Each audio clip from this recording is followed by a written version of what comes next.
aking tofu sisig with crispy seaweeds in wasabi flavor.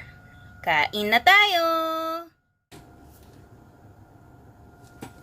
Magpainit ng kawali na may sapat na dami ng mantika para iprito natin ang ating tokwa. Kapag mainit na, unti-unting ilagay ang tokwa.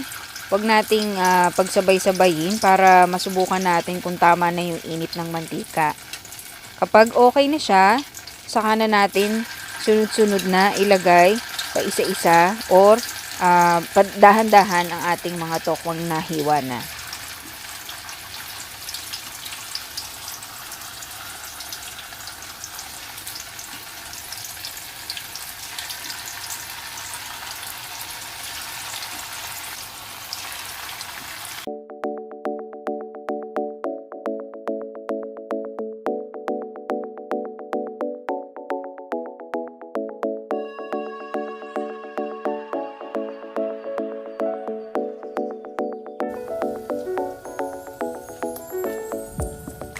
Hintayin mabuti na mag golden brown ang ating tokwa.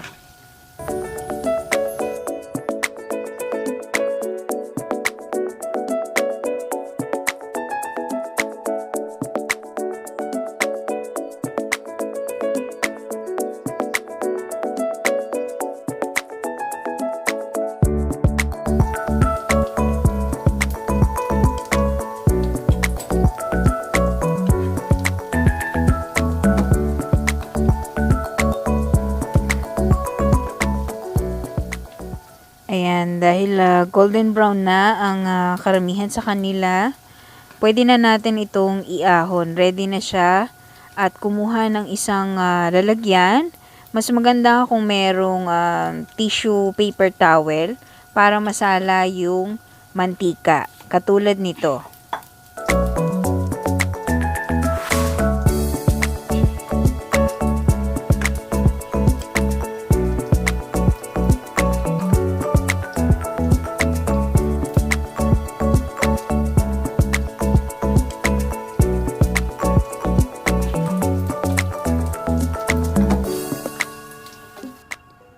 Atin munang itatabi ang tokwa at ngayon naman ay magigisa na tayo nung sauce para ihalo yung ating tokwa. So samantala, mag-ready ulit kayo ng isang kawali. Sa akin, ang ginawa ko, binawasan ko lang siya ng mantika at ito na para magigisa tayo. Ngayon, una kong ilalagay ang bawang. Ang nilagay ko dito, maraming bawang kasi po mahilig ako sa bawang. So, gisahin lang ng gisahin itong bawang at hintayin natin siyang mag-golden brown. So, ngayon nakikita na natin siyang na-golden brown. Ayan. Isusunod naman na natin yung ating sibuyas.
Pag medyo caramelized na yung ating sibuyas, atin namang isusunod ang bell pepper.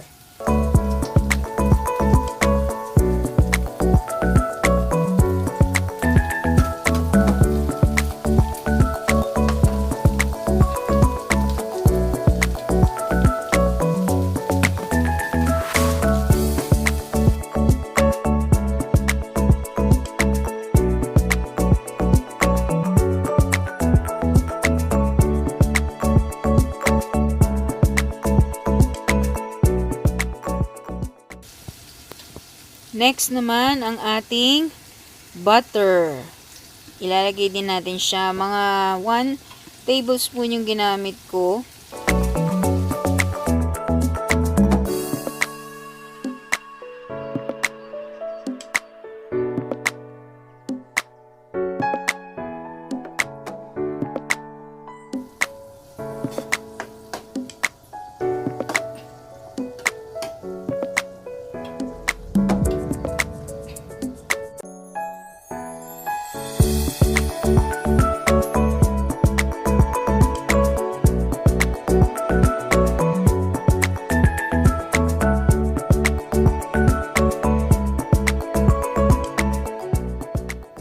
Tuloy lang ng paghalo-halo hanggang maghalo na yung lasa dun sa ating ginigisa.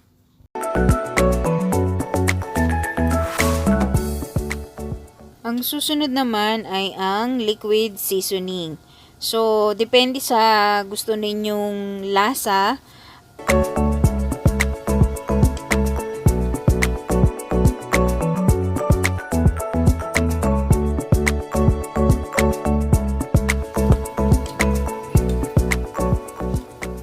Ang susunod naman, ilalagay natin ang oyster sauce.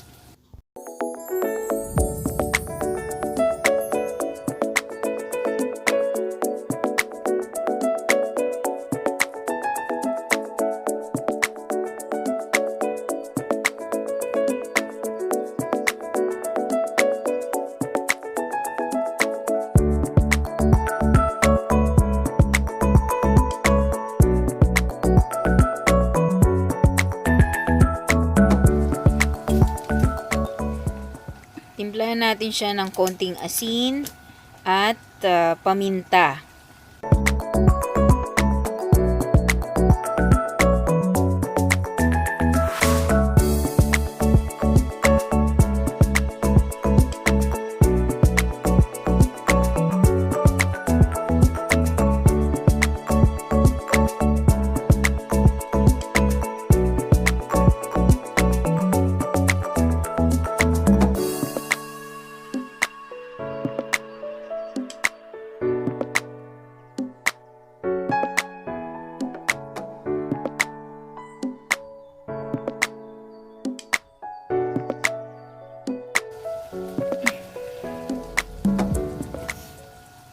At ito ang pinakagusto ko. Lalagyan natin siya ng kalamansi. Kasi ang bango-bango niya talaga.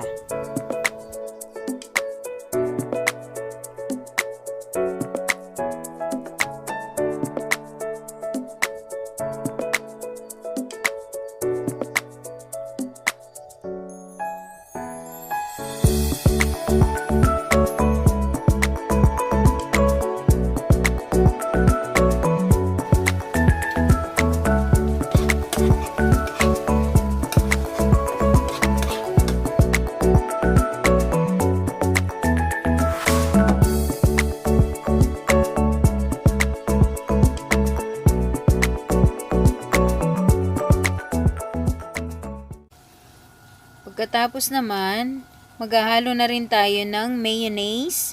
Mga, basta yung tansyado nyo na lang. Kung gaano karami yung tokwa ninyo, tansyahin nyo na lang.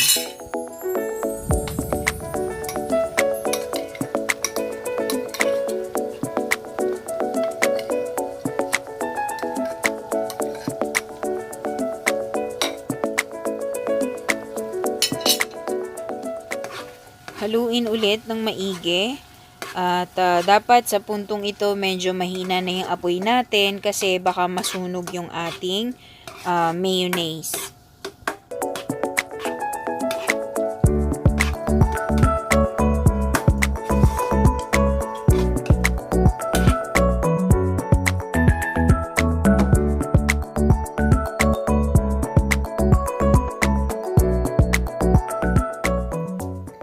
Kuhain na ang kaninang ipinrito nating tokwa. Ihahalo na natin siya ngayon dun sa ating sauce na nakasalang. Ayan.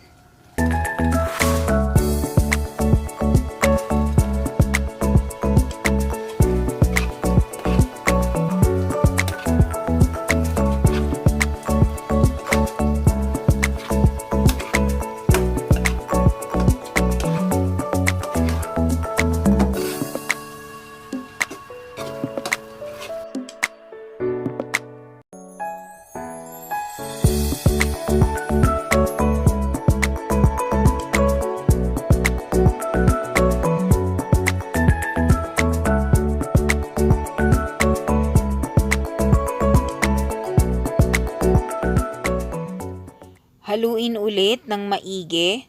Dapat makover niya lahat nung tokwa na inilagay natin dyan. Ayan.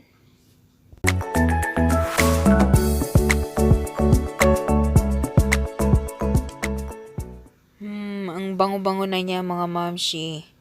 At natatakam na ako. Ito na siya.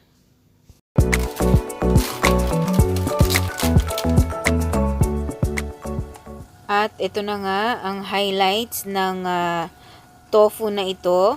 Lalagyan ko siya ng crispy seaweed in wasabi flavor. Ito yung isa sa mga nakuha ko na binigay ng amo ko na nag-grocery kami. So, naisipan kong ihalo siya. At yan, kasi medyo maanghang yun eh. Wala akong pampaanghang. So, yun na nilagay ko yung so, ito ang itsura niya mga mamshi.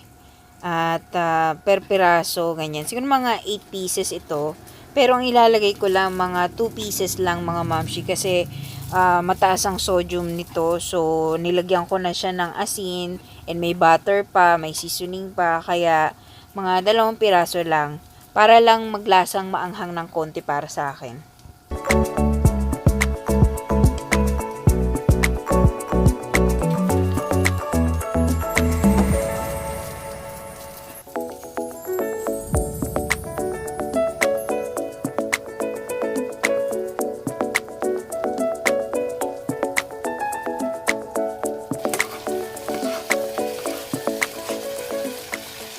So, haluin na lang ulit ng konti at ready na ito. Pwede na natin siyang iserve. Ito na ang ating finished recipe mga mamshi. Ang aking tofu sisig with crispy seaweeds in wasabi flavor.